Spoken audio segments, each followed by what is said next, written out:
واجب الاحترام میرے بزرگ بھائیوں، عزیز نوجوان ساتھیوں،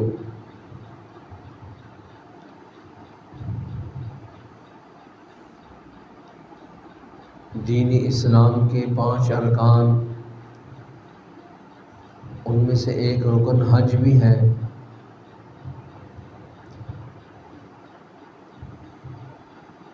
اس کا تذکرہ آپ کے سامنے کچھ جمعوں سے چل رہا ہے۔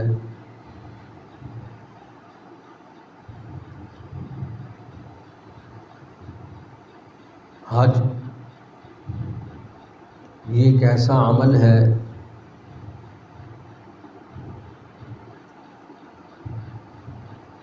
جو سال میں صرف 5 دنوں پر مشتمل ہے۔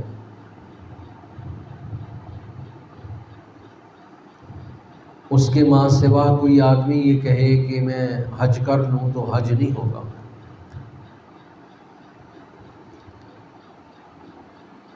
8ویں ذی الحجہ سے لے کر 13ویں ذی الحجہ تک اس نے یہ سارے اعمال کرنے ہیں۔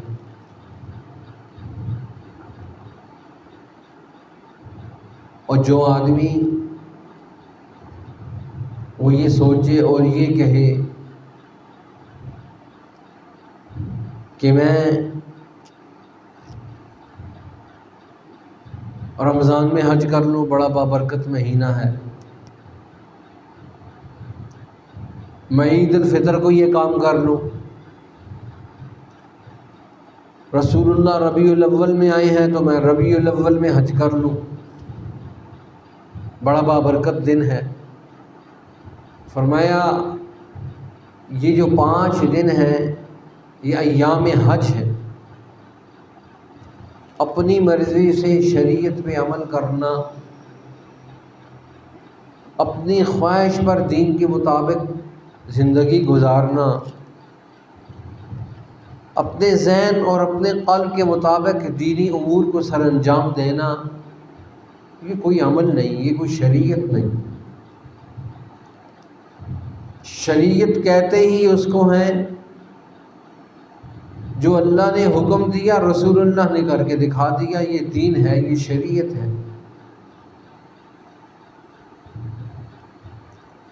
اپنی خواہش، اپنی طلب، اپنی آرزو اور اپنی چاہت پر چلنا یہ دین نہیں ہے، یہ تو قلبی رجحانات ہیں، یہ خواہشات ہیں۔ اسلام نے کہا اگر تم نے حج کرنا ہے تو حج کے جو ایام ہیں وَأَتِمُّ الْحَجَّ وَالْعُمْرَةَ لِلَّهِ، اس لیے رسول اللہ نے فرمایا یہ جو عمرہ ہے یہ حج اصغر ہے۔ اگر تم مجھے عمرہ کرو گے تو پورا سال کر سکتے، لیکن عمرے بھی تم جب کرو گے تو ان 5 دنوں میں تم عمرہ نہیں کرو گے۔ یہ حج کے دن ہیں، تم نے ان دنوں میں حج ہی کرنا ہے۔ اور اللہ اور اس کے رسول نے جو چیزیں تمہیں بتا دی ہیں تم نے اسی کے مطابقت پہ کام کرنا ہے۔ اور اب پھر جب تم اپنے گھر سے حج کی نیت کرو گے تو ضروری ہے تمہاری نیت ہو کہ میں حج کی نیت سے احرام باندھ رہا ہوں۔ ایک فرض کو تم نے حاصل کر لیا۔ اب جب تم حج کی نیت سے احرام باندھو گے تو پھر ضروری یہ ہے کہ تمہارے دل و دماغ میں یہ بات ہو کہ میں جو حج کر رہا ہوں وہ حج کی 3 قسموں میں سے کون سی قسم ہے۔ میں حج تمتع کرنا چاہتا ہوں، قران کرنا چاہتا ہوں، حج افراد کرنا چاہتا ہوں۔ اب اس کو بھی تمہارے دل و دماغ میں، تمہارے ذہن میں ہو کہ میں یہ جو حج کر رہا ہوں یہ حج کی کون سی قسم کر رہا ہوں. پھر ہر قسم کے اپنے تقاضے ہیں. جیسے آپ اپنے گھر سے نکلے تو نیت کر کے نکلے کہ ہم نماز جمعہ ادا کرنے جا رہے ہیں.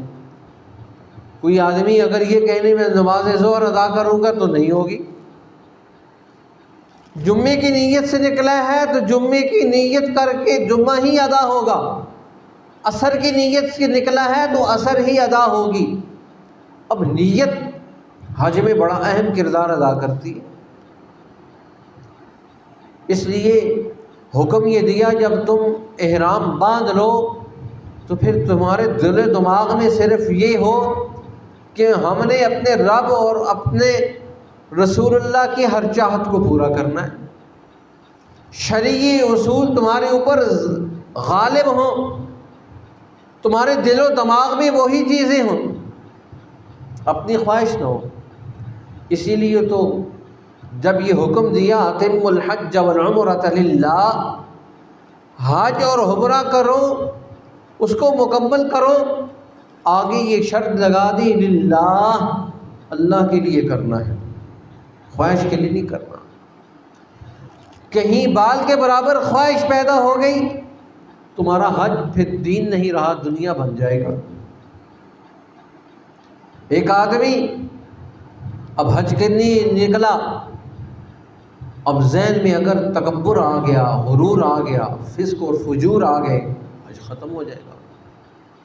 نکلنے کے ساتھ ہی تمہارا حج ضائع ہو جائے گا. اپنے حج کو مکمل کرنا ہے.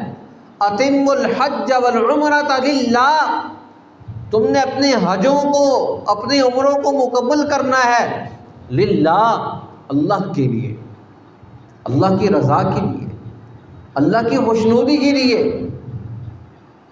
اور اگر ذہن میں یہ آ گیا کہ لوگ مجھے حاجی کہیں تو تمہارے حج کی کیا حیثیت رہ گئی؟ اب تم اس انتظار میں ہو کہ کوئی ہار پہنائے ہم جا رہے ہیں، کوئی ہماری دعوت کرے ہم جا رہے ہیں، ہم حج میں جا رہے ہیں، فلاں نے ہماری دعوت نہیں کی، فلاں نے ہمیں پوچھا ہی نہیں. قرآن نے تو شرط ہی صرف ایک لگائی ہے، وہ اتم الحج والعمرۃ للہ. للناس تو کہا نہیں، للہ ہے، للناس نہیں ہے. لوگوں کے لیے حج نہیں ہے، خاندان والوں کے لیے نہیں ہے، رشتہ داروں کے لیے نہیں ہے. حج کا عمل خالصتاً للہ ہے. وَأَتِمُّ الْحَجَّ وَالْعُمْرَةَ لِلَّهِ. اگر تم حج کرنا چاہتے ہو اللہ کی رضا کو، اللہ کی منشا کو سامنے رکھو. جب تم اللہ کی منشا کو سامنے رکھو گے ہر قدم پر وہ انعام ملے گا جس کا تم تصور نہیں کر سکتے. اور جب حاجی احرام باندھ کر اپنی زبان پر یہ ترانہ جاری کر لیتا ہے، لبیک اللہم لبیک لبیک لا شریک لک لبیک ان الحمد والنعمت لک والملک لا شریک لک. اب اس کی زبان پہ یہ ترانہ جاری ہے، اے اللہ میں حاضر ہوں، اے اللہ میں حاضر ہوں. کس کو کہہ رہا ہے؟ لبیک اللہم لبیک، اے اللہ میں حاضر ہوں. اور اگر اس نے حاضری لوگوں کے ہاں لگانی شروع کر دی، رشتہ داروں کے ہاں، محلے داروں کے پاس، امیروں اور غریبوں کے سامنے حاضری لگانی شروع کر دی، تو پھر لبیک تو نہ ہوا. پھر تو لبیک اللہم لبیک کا مقاصد ختم ہو گئے. حج کے مقاصد، حج کے مطالب، حج کے شرعی اصول اور قانون. وَأَتِمُّ الْحَجَّ وَالْعُمْرَةَ لِلَّهِ. یہ حج اور عمرہ تو محض اللہ کے لیے، لوگوں کے لیے نہیں ہے، ہار پہننے کے لیے نہیں ہے.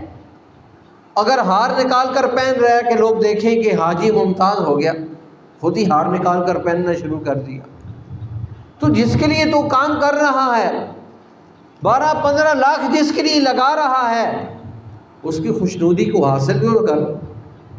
یہ دنیا کے کیا ہار ہیں.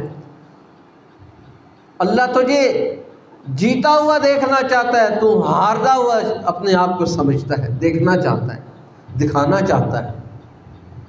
ہار کا مطلب کیا ہے؟ تو نے ہار تسلیم کر لی۔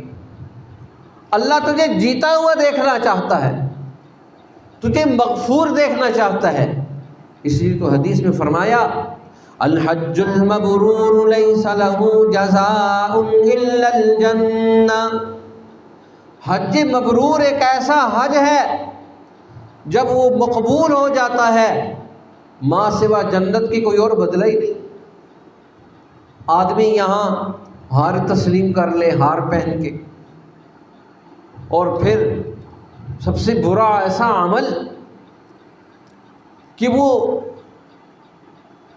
اب تو خیر کرنسی ہماری بالکل ہی ایسی ہو گئی، روپے والے ہار پہنتے ہیں، 100 روپے والا ہار پہنا ہوا اس نے، اور پھر جو آدمی آتا ہے وہ اتنا بڑا حاجی کی ہجوم کے مطابق ہار ہے۔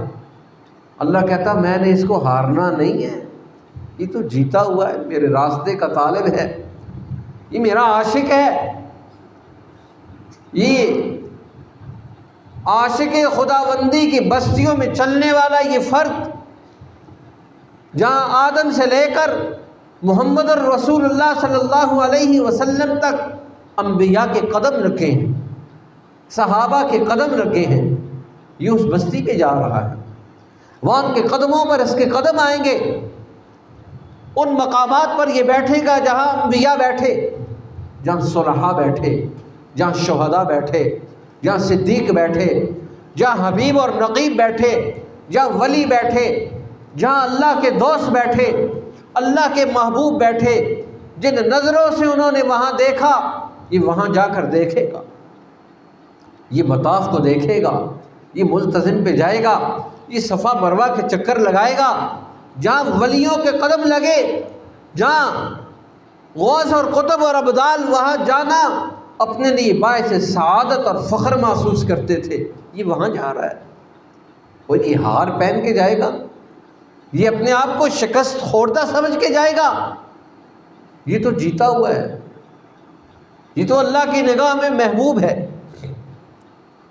اسی لیے تو رسول اللہ نے فرمایا یہ ایسا محبوب ہے 400 آدمیوں کی جن کے اوپر جہنم واجب ہو چکی ہے، جنت کی سفارش کرنے والا ہے، اس کو تم نے ہار دیا۔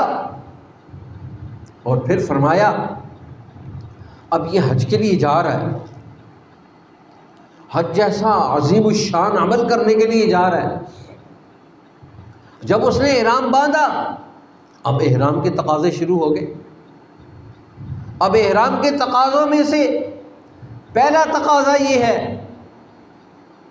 اب اس نے اپنی نگاہ کو کسی غیر محرم کی طرف نہیں لے کر جانا، لڑائی نہیں کرنی، جھگڑا نہیں کرنا، دنگا فساد نہیں کرنا، فسق نہیں کرنا، گناہ کی بات سوچنے بھی نہیں ہے۔ کیوں؟ یہ اللہ کے راستے کا عاشق ہے، اور ایسی بستی میں اس کا جانا ہوگا جہاں سارے عشاق جاتے ہیں، جہاں سارے اللہ والے جاتے ہیں۔ اللہ نے اس کو اس کشتی میں بٹھا دیا جس کشتی میں سارے اللہ والے تھے، اب یہ اللہ والوں کی کشتی میں بیٹھ کر انسانوں کے بارے میں غور و فکر کرتا ہے۔ ہمارے والد صاحب رحمۃ اللہ علیہ فرمایا کرتے تھے یہ حج کا سفر کیا ہے؟ یہ تو آخرت کا سفر ہے، آخرت کا سفر ہے۔ وہ فرمایا کرتے تھے دیکھو جب ایک مردہ گھر سے نکلتا ہے، اس کو اوپر 2 کفن کی چادریں ہیں، اس کے اوپر 2 احرام کی چادریں ہیں۔ اب جو لوگ اس کے اپنے چاہنے والے ہیں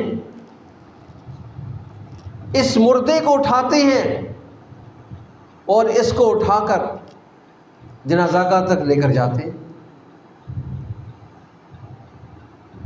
جنازہ پڑا، جو زیادہ محبت کرنے والے ہوں گے وہ کیا کریں گے؟ قبر تک جائیں گے۔ جو اس سے زیادہ محبت کرنے والے ہوں گے وہ دفنا کے واپس آ جائیں گے۔ اب یہ ساری بات سمجھانے کے بعد فرمایا دیکھو ایک حاجی جب احرام باندھ کے گھر سے نکلتا ہے تو جو لوگ اس کے ساتھ عمومی طور پر محبت کرتے ہیں وہ اس کو گھر میں آ کر ملتے ہیں، پھر زیادہ جو چاہنے والے ہیں وہ اس کو حاجی کیمپ تک لے کر چلے جائیں گے، گویا اس کی نماز جنازہ پڑھی جا رہی ہے۔ جو اس سے زیادہ محبت کرنے والے ہیں وہ اس کو ایئرپورٹ تک لے کر چلے جائیں گے، گویا وہ اس کو انہوں نے ایک جہاز ہے، جہاز کے اندر نہ ہوا داخل ہو سکتی ہے نہ خارج ہو سکتی، اس کو کوئی سوراخ نہیں ہے۔ اگر جہاز کے اندر ہوا ایک سوئی کے برابر بھی داخل ہوگی تو جہاز تو ڈگمگا جائے گا۔ قبر کیا ہے؟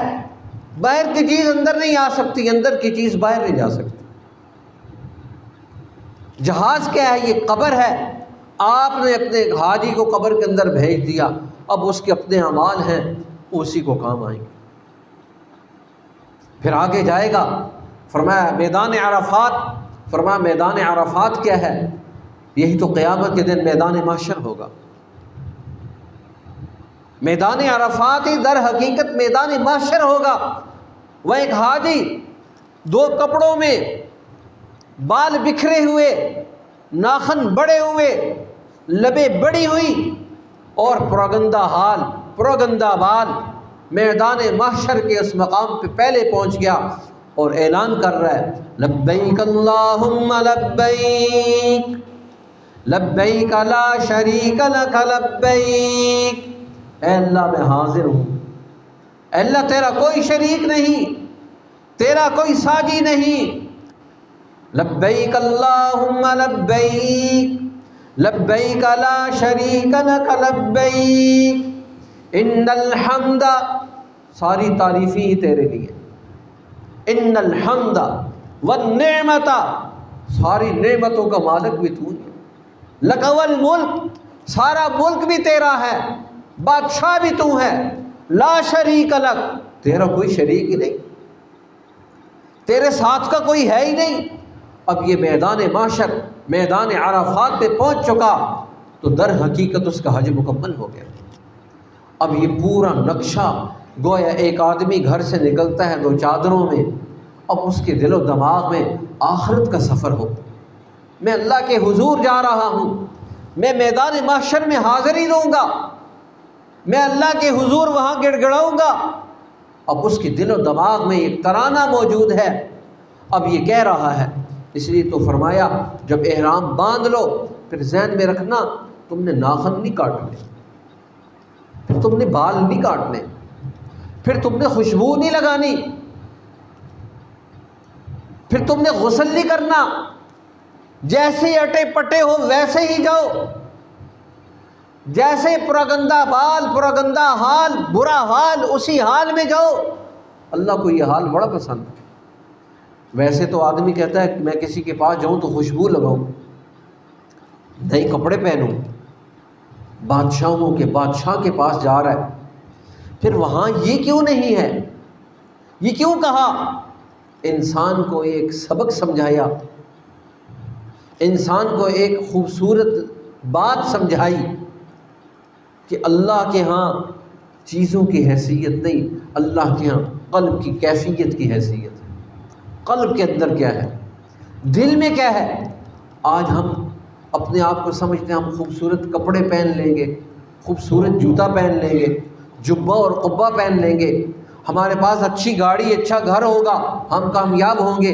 حج کے سفر پر بتلا دیا پروگندہ بال، پروگندہ حال، لبیں بڑی ہوئی، بال بڑے ہوئے، کوئی دیکھے تو سلام کرنا پسند نہ کرے۔ اللہ فرماتا ہے مجھے تو بڑا محبوب ہے۔ کیوں؟ وَلِلَّهِ عَلَى النَّاسِ، وَلِلَّهِ، تو نے یہ جو حج اور عمرہ کیا اللہ کے لیے کیا، اور اللہ تو ان باتوں سے ممتاز ہے۔